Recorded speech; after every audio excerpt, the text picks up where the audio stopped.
To all to whom this news shall come, be it known that there appeared before the Commission on Planetary Ages a creature of the species called Anthropos, a species which has achieved the fourth of the 36 known levels of sentience.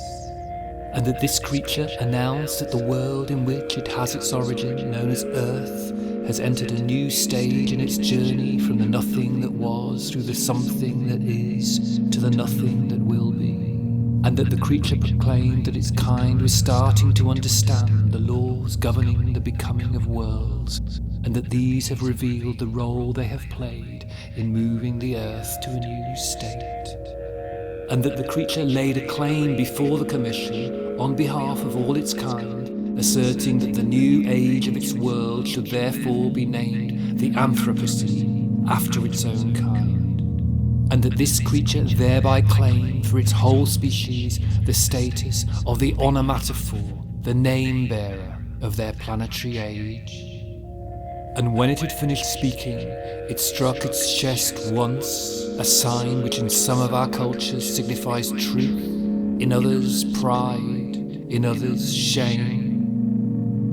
And having regard to the powers granted to this commission to determine the names of the ages of all worlds throughout the galaxy, according to the principles of endochirology, the science of the times that grow within self-organizing things, and that out of this growth produce other times from within themselves, thus generating the lacework of times that connect the 10,000 things. And having regard to the first law of endochirology, which states that a world or any other self-positing thing generates its own time out of its particular way of enduring, and that this time is not the time of Chronos, the extensive time of mere succession, but the time of Kairos, the intensive time of singularities and qualities. And having regard to the second law of this science, which means that planetary ages are determined not by the visible signs that are written on the face of a world, but by the hidden signs of communication within it, between mantle and crust, crust and ocean, ocean and atmosphere, atmosphere and life. And having regard to the third law, which means that the imminent time that a world generates through its own mode of becoming folds back on itself, so that the way a world changes, that a world undergoes radical leaps in its mode of becoming. And having regard to the fourth law, which means that the imminent time of worlds has other imminent times curled within them, that within the eons of a world whose edges mark the great changes in planetary becoming, when time begins anew, lie the eras of that world, and within the eras lie the periods, and within the periods the epochs, and so on. And having regard to the consequence of the first three laws, that the ages of a world cannot be laid side by side, that because the time of worlds is produced from within, and because each age has its own internal time, there is no time which can comprehend all the ages of a world. Each age starts but never finishes. The time of each age is finite but eternal, which means that it can make itself felt long after other ages have started. And having regard to the relationship of the Commission on Planetary Ages with those lower commissions responsible for the times of ecosystems, species and organisms, of objects, molecules and atoms, of bosons, leptons and quarks, and with those higher commissions responsible for the times of planetary systems, of galaxies, clusters, superclusters and filaments, of cosmoses and multiverses. And having regard to the regulations on onomatophores, which recognize that, while all agents in a planetary age are named by that age, one agent can have a special relationship to that age, and its name to the name of that age, and this is because they are the cause or subject of that age. And this agent is known as the onomatophore, or name-bearer of that age. And having regard to the powers granted to this commission to determine the onomatophores of the ages of all worlds throughout the galaxy, and recognizing that to be decreed an onomatophore, the agent must be the cause of an age, in the sense of at least one of the 9 recognized kinds of cause. The forward cause that pushes from the earlier, or the backward cause that pulls towards the later. The upward cause of part to whole, or the downward cause of whole to part. The first cause that initiates, or the last cause that completes. The universal cause that is always, or the singular cause that is now, or the emblematic cause that summarizes. And recognizing that being a cause is always relative to a particular age, that each age of a world defines and distributes agency in particular ways, and that transitions between ages redefine what an agent is and how it can act. And having regard to the duty of the Commission, when presented with a claim by a potential onomatophore, to inform all other agents of the age under consideration that a claim has been lodged, and to consider any counterclaims received. And having regard to the palace of the ages, where all onomatophores abide, and recognizing that this palace has many dwelling places, each of which correspond to a single age of one or other kind of body or assemblage, and that these dwelling places are arranged in ranks and lines and layers, from the time of the smallest particle to the time of the multiverse, and for each of these from the shortest class of ages to the longest class, and for each of these from the first of ages to the last of ages, and that each of these dwelling places, one for each unit of time, is a throne, and recognizing that to become an onomatophore is to be elevated to one of these thrones alongside the other geological forces and events that determine the ages of a world, alongside magma, comets and tides, eruptions, collisions and evolutionary leaps, and alongside all the forces and events that determine the ages of every kind of body and assemblage, and that for a being to be enthroned in the palace of the ages is to be made aeonon of the ages, which means to belong not just to the time of that being, but also to an age of deep planetary time. And that being enthroned in the palace of the ages is also to be made aeonios, which means eternal, beyond time, because each age has its own time that begins but does not end. So that to be made onomatophore is to be placed beyond time, beyond normal agency and responsibility. And noting that the creature's world is so far following what is called the main sequence, the most common trajectory in the development of rocky worlds, and noting that the Earth has thereby exhibited the radical transitions in its mode of becoming, which mark the bounds between the great eons of a world, such as the establishing of continents as not pulled down into the magma, or the taking of control over the chemical and thermodynamic balance of the world by living things,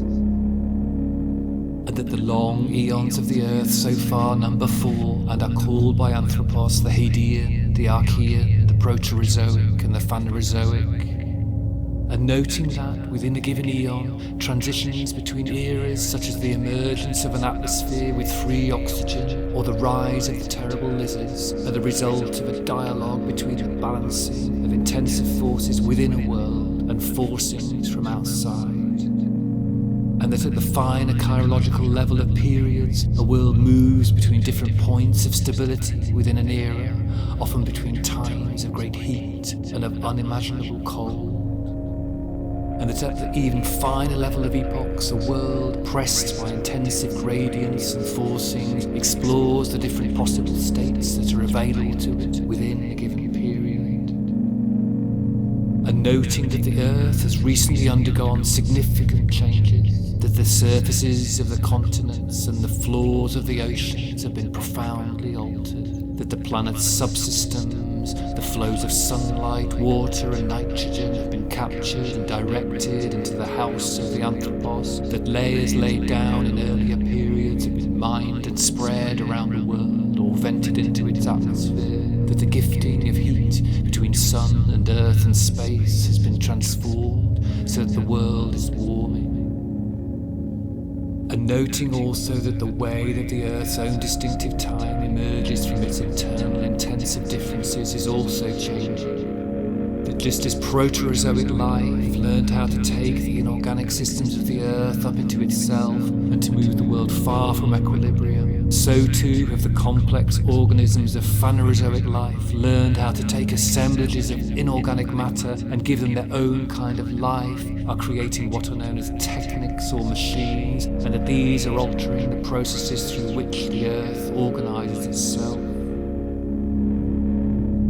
And noting that at the heart of these changes is the species of the claimant, known as Anthropos, and noting furthermore that the claim of the claimant has been challenged, that alternative onomatophores, other beings and forces which also claim the status of the name-bearer of the new planetary age of the Earth, have presented themselves to the receiving chambers of the Commission. The coal which laid itself down in the Carboniferous period, but also the fungi which held back their appearance in the Earth and permitted the coal to accumulate. The machines, those excrescences of vitality whose needs drive the transformation of the Earth, but also the economies that drive the needs of the machines, and many more candidate causes of the new epoch, of all 9 kinds of cause. And noting that the species of the claimant has many members, and that some of these, the poor, the different, the not yet born, say that they have not been cause of the new epoch in any of the 9 senses of cause, and that they do not pretend the title of Onomatophore. Be it known that the Commission has decided that the world of the claimant is indeed entering a new age, that the epoch of human civilization, the Holocene, is closing. Its time can never end, but it will no longer define the Earth. But that the proposal to name the new age the Anthropocene, a denomination which would locate this closing as a mere shift of epoch within the Quaternary period, itself within the Cenozoic era, must be rejected. Because the closing of the Holocene, to which the Anthropos testifies, is also the closing of the Quaternary period, the end of the gentle oscillation of the Earth between glaciations and interglacials, which slow music will always echo down the ages of the Earth but will no longer determine them. And the closing of the Quaternary period is also the closing of the era of mammals, the onomatophores of the Cenozoic, who did not push that era into being from the past, but willed it into being from the future,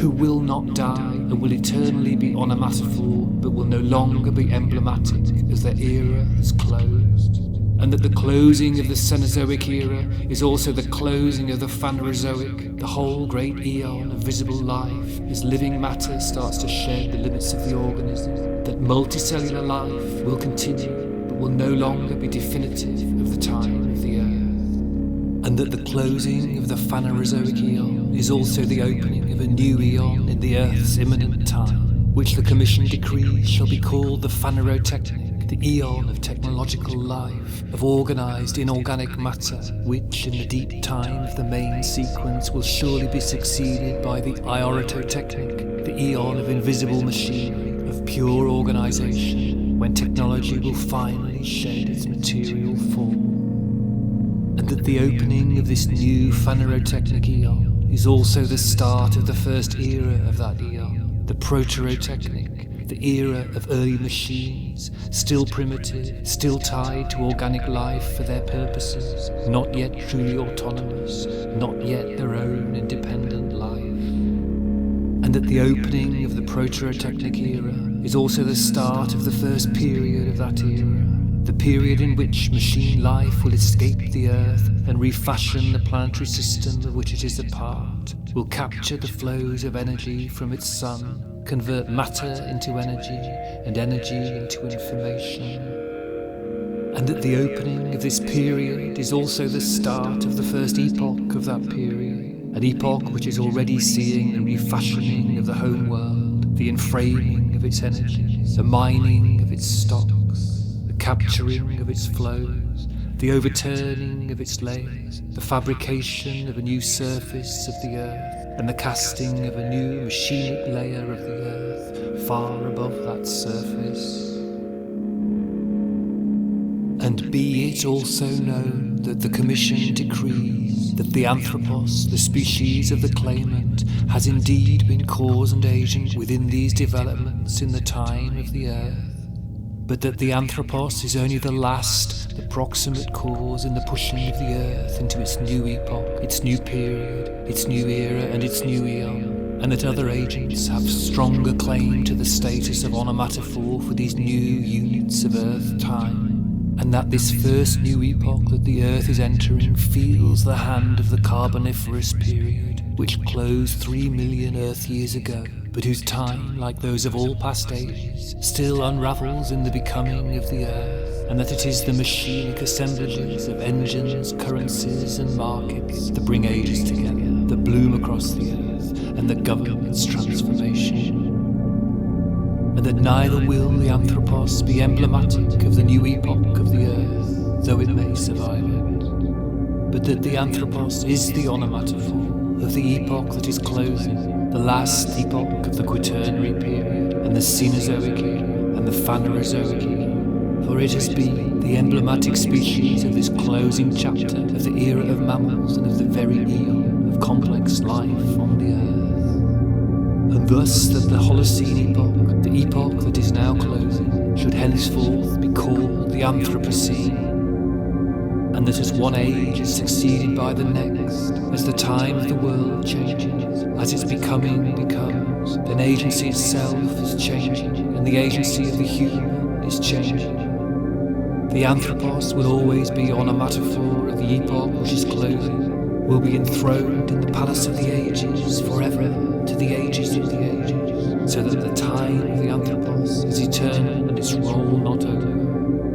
Yet it is no longer the primary agent of Earth's becoming, since that role has passed to the machines. The Commission is now in communication with the higher commissions, to whose jurisdiction this case will now be passed.